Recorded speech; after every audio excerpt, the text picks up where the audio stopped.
ہم اپنا آج کا سبق شروع کرتے ہیں۔ اعوذ باللہ من الشیطان الرجیم، بسم اللہ الرحمن الرحیم۔ وَإِذْ بَوَّأْنَا لِإِبْرَاهِيمَ مَكَانَ الْبَيْتِ أَلَّا تُشْرِكْ بِي شَيْئًا وَطَهِّرْ بَيْتِيَ لِلطَّائِفِينَ وَالْقَائِمِينَ وَالرُّكَّعِ السُّجُودِ۔ اس سورت کا نام سورہ الحج ہے، اور اس لیے یہ نام رکھا گیا ہے کہ اس میں حج اور اس کے مناسک اور مقام حج اور خاص طور پر بیت اللہ، ان سب چیزوں کا تذکرہ ہے۔ تو آج کے سبق سے یہ سارے احکامات اور حج کے مناسک کا تذکرہ یہ سب شروع ہو رہا ہے۔ وَإِذْ بَوَّأْنَا لِإِبْرَاهِيمَ مَكَانَ الْبَيْتِ أَلَّا تُشْرِكْ بِي شَيْئًا۔ وَإِذْ اور جب، یعنی وہ وقت یاد کریں جب بَوَّأْنَا ہم نے نشاندہی کی، لِإِبْرَاهِيمَ حضرت ابراہیم علیہ السلام کے لیے، اور جب ہم نے حضرت ابراہیم علیہ السلام کے لیے نشاندہی کی، مکان البیت بیت اللہ کی جگہ کی، بیت اللہ کی جگہ کی نشاندہی کی۔ حضرت ابراہیم علیہ السلام کے زمانے میں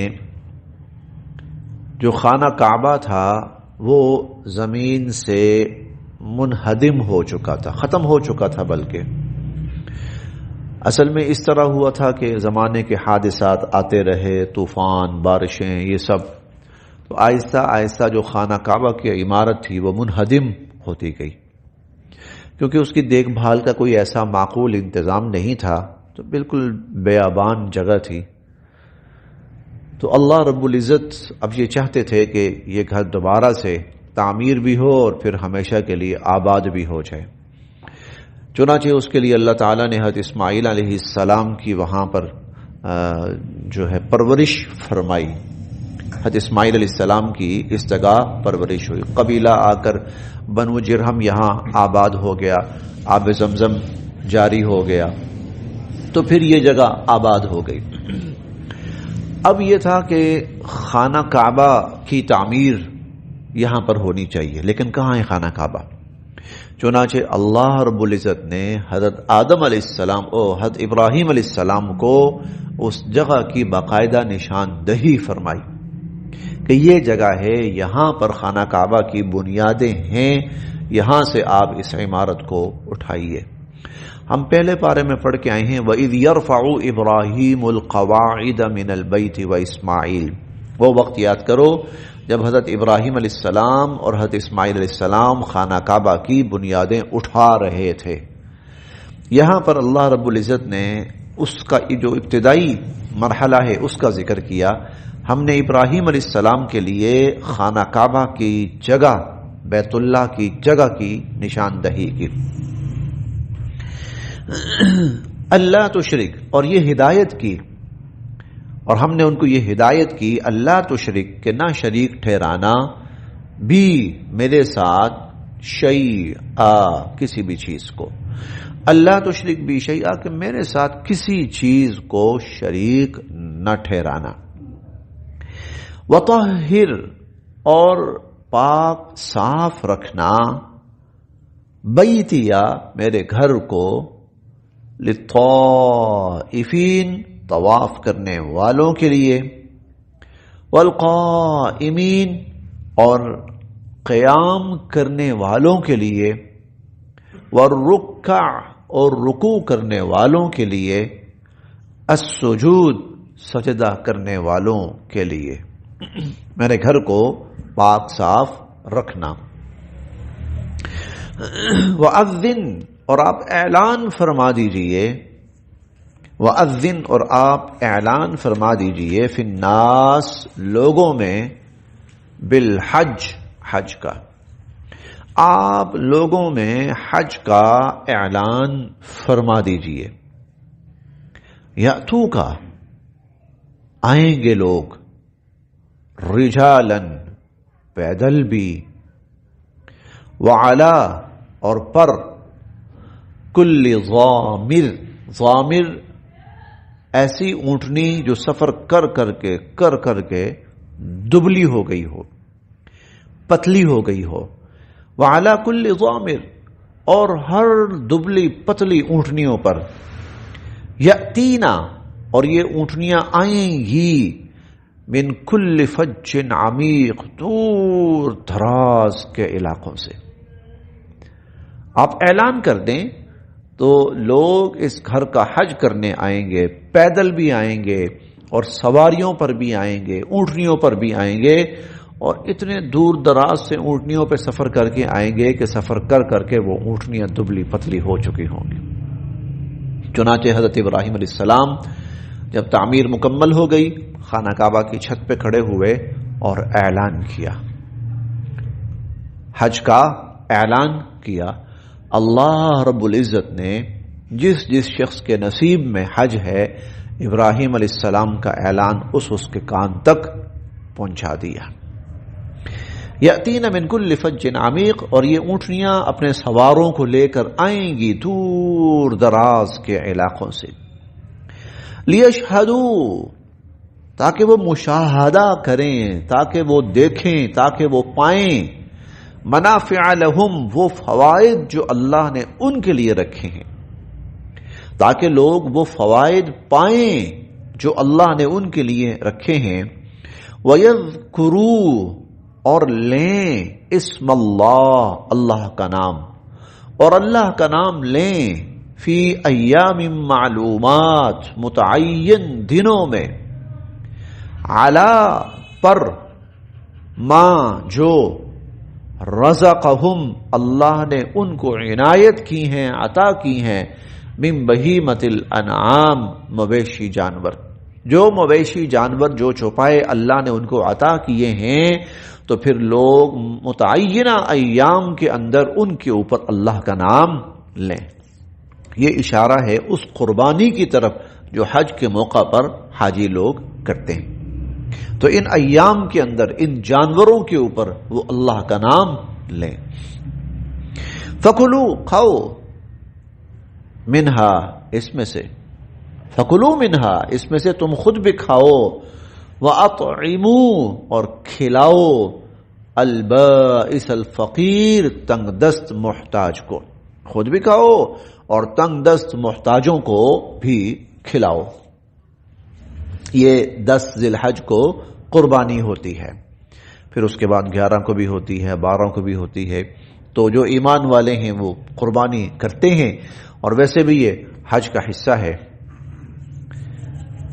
ثم، پھر، لیقضوا، پھر وہ دور کریں، تفثہم، اپنی میل کچیل، پھر اپنی میل کچیل دور کریں، ولیوفوا، اور پوری کریں، نذورہم، اپنی منتیں، ولیطوفوا، اور وہ طواف کریں، بالبیت العتیق، بیت عتیق کا۔ عتیق خانہ کعبہ کا نام ہے۔ عتیق بہت پرانا، سب سے پرانا، چونکہ یہ سب سے قدیم تر گھر ہے، اسی لیے اس کو بیت عتیق بھی کہا جاتا ہے۔ وَلْيَطَوَّفُوا بِالْبَيْتِ الْعَتِيقِ، اور اس قدیم گھر کا وہ طواف کریں، میل کچیل دور کریں۔ اس سے مراد یہ ہے کہ جب آدمی اپنا احرام اتارتا ہے تو پھر اس کے بعد اب اس کے لیے ناخنوں کا کاٹنا اور میل کچیل کا صاف کرنا اور اپنی جو ہے جسمانی صفائی کرنا اس کے لیے جائز ہو جاتا ہے۔ ظاہر ہے اس سے پہلے تو وہ احرام کی حالت میں ہے تو یہ چیزیں نہیں کر سکتا، تو اب اگر وہ اپنے آپ کو جسمانی صفائی کرنا چاہتا ہے، کوئی ناخن، کوئی بال، کچھ اور چیز کرنا چاہتا ہے، ثم لیقضوا تفثہم، وہ اپنی میل کچیل دور کر سکتے ہیں اب۔ اور ولیوفوا نذورہم، اگر کوئی منت مانی ہے کسی نے قربانی کے حوالے سے، طواف کے حوالے سے، تو وہ اپنی منتیں پوری کریں۔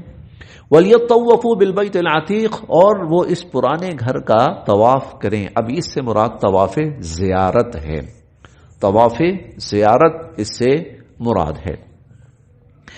ذَلِكَ، یہ باتیں اس طرح یاد رکھو، ذَلِكَ، یہ باتیں اس طرح یاد رکھو، وَمَن يُعَظِّمْ اور جو تعظیم بجا لائے گا حرمات اللہ ان چیزوں کی جن کو اللہ نے حرام قرار دیا ہے، جو اللہ کی طرف سے حرام کرتا ہے، یا آپ اس کو محترم بھی کہہ سکتے ہیں، جو اللہ کی طرف سے محترم قرار دی گئی ہیں۔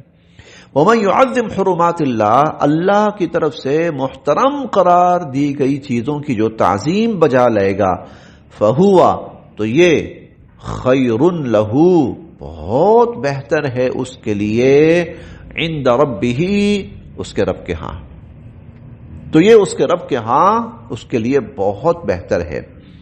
وَأُحِلَّتْ اور حلال قرار دیے گئے ہیں، لکم تمہارے لیے، الانعام مویشی، تمہارے لیے جانور مویشی حلال ہیں، الا سوائے ما یتلا جو تلاوت کیے جا چکے ہیں، علیکم تم پر، ان کے سوا، وہ ہم نے پڑھے تھے چھٹے پارے میں تفصیل کے ساتھ، سورہ الانعام کے اندر ہم نے پڑھے تھے، تفصیل کے ساتھ ہم نے وہ پڑھے تھے، جو جانور اللہ کے نام کے سوا کسی اور کے نام پہ ذبح کیا جائے، مردار ہو جائے، گر کے مر جائے، یا مشرکین نے اپنی طرف سے کچھ جانور مخصوص کر رکھے تھے، تو ان کے سوا اللہ فرماتے ہیں تمام مویشی تمہارے لیے حلال ہیں۔ وَأُحِلَّتْ لَكُمُ الْأَنْعَامُ حلال ہیں تمہارے لیے مویشی، الا سوائے ما یتلا علیکم جو تم پر تلاوت کیے جا چکے ہیں وہ حرام ہیں۔ فَاجْتَنِبُوا تم بچو الرجس گندگی سے، من الاوثان بتوں کی، تم بتوں کی گندگی سے بچو، وَاجْتَنِبُوا اور بچو قول الزور جھوٹی بات سے، بتوں کی گندگی سے بچو اور جھوٹی باتوں سے بچو۔ حنفاء للہ اور یکسو رہو اللہ کے لیے، حنفاء للہ اور یکسو رہو اللہ کے لیے۔ حنفاء حنیف کی جمع ہے، اس کا ترجمہ ہم کرتے رہے ہیں موحد، تو اللہ کے لیے موحد بن کر رہو، غیر نہ مشرکین شرک کرنے والے بنو، بھی اس کے ساتھ، غیر مشرکین بھی اس کے ساتھ شرک کرنے والے نہ بنو۔ وَمَن یشرک اور جو شخص شرک کرتا ہے، باللہ اللہ کے ساتھ، اور جو اللہ کے ساتھ شرک کرتا ہے، فَكَأَنَّمَا تو گویا کہ خرّا وہ گر پڑا، من السماء آسمان سے، اس کی مثال ایسے ہے کہ وہ آسمان سے گر پڑا۔ جو شخص شرک کا ارتکاب کرتا ہے اس کی مثال ایسے ہے کہ وہ آسمان سے گر پڑا، فَتَخْطَفُهُ الطَّيْرُ اور پھر اس کو پرندے اچک لے جائیں، پرندے اس کو اچک لے جائیں، او یا تہوی پھینک دے، بھی اس کو، الریح ہوا، فی مکان سحیق کسی دور دراز کی جگہ میں، یا پھر ہوا اس کو کسی دور دراز کی جگہ میں پھینک دے۔ جو آسمان سے گر پڑا اس کی تباہی یقینی ہے، اس کی موت یقینی ہے، اس کا نقصان یقینی ہے۔ جو اللہ کے ساتھ شرک کا ارتکاب کرتا ہے اس کا نقصان یقینی ہے، اس کا نقصان یقینی ہے۔ اب اس کو پرندے اچک لے جائیں تو مار کے ختم کر کے پھینک دیں گے اس کو، پرندے نہ بھی اچک کے لے جائیں وہ زمین پر گر پڑے تباہی ہے اس کے لیے۔ جو شرک کرتا ہے اس کے لیے ہر حال میں تباہی ہے۔ ذالک یہ باتیں یاد رکھو۔ ومن یعظم اور جو شخص تعظیم بجا لاتا ہے، شعائر اللہ کی، جو شخص شعائر اللہ کی تعظیم بجا لاتا ہے، فإنہا تو بے شک یہ بات، من تقوی القلوب دلوں کے تقوی سے ہے۔ شعائر اللہ کیا ہے؟ شعائر اللہ سے مراد ہر وہ چیز جو دین اسلام کی علامت یا پہچان ہے، جسے اللہ کی ذات کا دھیان اور توجہ اور اللہ کی ذات کا تصور پیدا ہوتا ہے۔ ہر وہ چیز جو دین کی علامت، دین کی شناخت، دین کی پہچان شعائر اللہ ہے۔ جیسے مساجد شعائر اللہ ہیں، جیسے قرآن کریم شعائر اللہ ہے، جیسے عبادات شعائر اللہ ہے، جیسے خانہ کعبہ شعائر اللہ ہے، جیسے قربانی کے جانور شعائر اللہ ہیں، جیسے احرام شعائر اللہ ہے. یہ تمام چیزیں، ہر وہ چیز جو دین اسلام کی علامت اور پہچان ہے وہ شعائر اللہ ہے. تو جو شعائر اللہ کا احترام کرتا ہے، اس کا مطلب ہے کہ اس کے دل میں خدا کا ڈر اور خوف ہے، اس کے دل میں خدا کا ڈر اور خوف ہے. وَمَن يُعَظِّمْ شَعَائِرَ اللَّهِ، جو شعائر اللہ کا احترام بجا لاتا ہے، فَإِنَّهَا مِن تَقْوَى الْقُلُوبِ، اس کے دلوں میں یقیناً خدا کا خوف ہے. لَكُمْ، تمہارے لیے، فِيهَا، ان مویشیوں میں، منافع، فوائد ہیں، إِلَى أَجَلٍ مُسَمَّى، ایک وقت تک کے لیے. تم ان مویشیوں سے ایک وقت تک کے لیے فائدہ اٹھا سکتے ہو، یعنی جب تک وہ قربانی کے لیے مخصوص نہیں ہو گئے، جب تک تو ان پر سواری کی جا سکتی ہے، ان کو بیچا جا سکتا ہے، ان سے کام کاج لیا جا سکتا ہے ان مویشیوں سے. لیکن جب وہ قربانی کے لیے مخصوص کر دیے گئے ہیں تو پھر ان کو کسی بھی ذاتی خدمت کے لیے استعمال کرنا جائز نہیں ہے، بلکہ ثم محلها، پھر تو ان کو پہنچا دینا چاہیے الی البیت العتیق، اس قدیم گھر کی طرف. قدیم گھر سے مراد خانہ کعبہ ہے، اور خانہ کعبہ سے مراد ہے حدود حرم، جہاں انہوں نے ذبح ہونا ہے، جانوروں نے جہاں، پھر تو ان کو وہاں پہنچا دینا چاہیے. اس سے پہلے جب تک یہ قربانی کے لیے مخصوص نہیں ہوتے، اس سے فائدہ اٹھایا جا سکتا ہے. پھر وہ اللہ کی ایک ایسی مخلوق ہے جس کا مقصد صرف انسانوں کا نفع ہے. لیکن جب وہ مخصوص ہو گئے قربانی کے لیے، ثم محلها الى البیت العتیق، پھر انہیں قدیم گھر خانہ کعبہ پہنچا دیا جائے تاکہ وہاں ان کی قربانی ہو اور وہ ذبح کیا جائے. جو قربانی کے لیے جانور ہم لیتے ہیں یہاں ان سے بھی فائدہ نہیں، بالکل نہیں. جو قربانی کے لیے مخصوص ہم جانور لیتے ہیں، ہاں، سوائے ایک دودھ کے. دودھ وہ چیز ہے کیونکہ وہ ضائع ہونے والی چیز ہے، جیسے ان کا گوبر وغیرہ ہے، ہاں، وہ اگر کسی کام آ سکتا ہے تو لیا جا سکتا ہے، یا ان کا دودھ ہے. باقی اس کے علاوہ ان کو کسی انسانی خدمت کے لیے، جیسے ان پر سواری کرنا، جیسے ان کو کسی وہ جو بیل گاڑی ہوتی ہے اس کے آگے جوت دینا، یا ان سے کوئی کھیت کا کام لینا، یا وہ جائز نہیں ہے، وہ جائز نہیں ہے. ہاں، دودھ کا معاملہ صرف یہ ہے کہ دودھ جو ہے وہ اب ایک ضائع ہونے والی چیز ہے، اس لیے وہ نکال کر استعمال کیا جا سکتا ہے، کسی کو گفٹ کیا جا سکتا ہے، لیکن بیچا وہ بھی نہیں جا سکتا، وہ بیچا نہیں جا سکتا. اس کی وجہ یہ ہے کہ اب ان سے خرید و فروخت، ان سے متعلقہ کسی چیز کی خرید و فروخت جائز نہیں ہے، یہ اللہ کے نام پر وقف ہو چکے.